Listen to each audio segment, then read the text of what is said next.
So for this week's case study, week 6, I decided to do the Ole Miss suggestion and use the SAD method.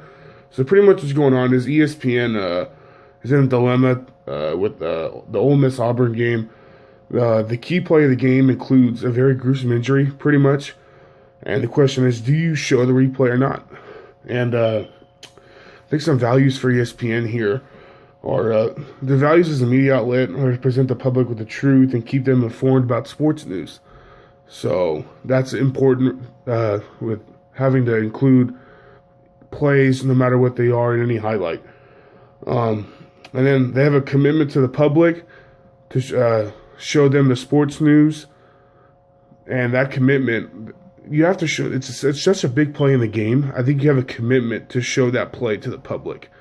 I know it's gruesome, but I still think you have a commitment to show that to the public. And another one, I think another value that you have to keep in mind is mindfulness. You have to think here, if you show that video, do you think people will turn off your TV because it's too gruesome? Like, you have to keep in mind here, is this injury worth the risk of showing on national television? So those are the values to keep in mind. I think Aristotle's principle of moral virtue is a middle state determined by practical wisdom. I think it's important here because I think we need to find a middle ground between the viewers and ESPN. Like, how many times should we show this replay? And I'll get to that when I talk about my conclusion. And I think the big factors here are, like, the pros and cons here would be, if ESPN does decide to show the replay, they could gain more viewers because more people want to see that play.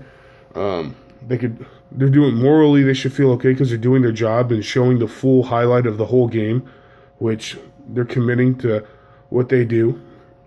And maybe some cons here could be losing viewers because you're showing gruesome injury on national television, and viewers could stop watching. So those are the big pros and cons here. And pretty much in my conclusion, I agree with Aristotle's philosophy. I think we should find a middle ground. And I think the middle ground here is, I think, one, we replay it once and that's it. And before we replay it too, we say before we show this is a very graphic injury. We just want to inform you that this is graphic, blah, blah, blah. So I think we do that and then we show it once. And after that, that's it. There's no need to show it after. You have to keep in mind kids are watching this too and they don't want to see that. So I think we show it once and that's it. After that, just recap the game. You don't have to worry about showing that play again. And Freeman, I just want to say, baby, go Lakers.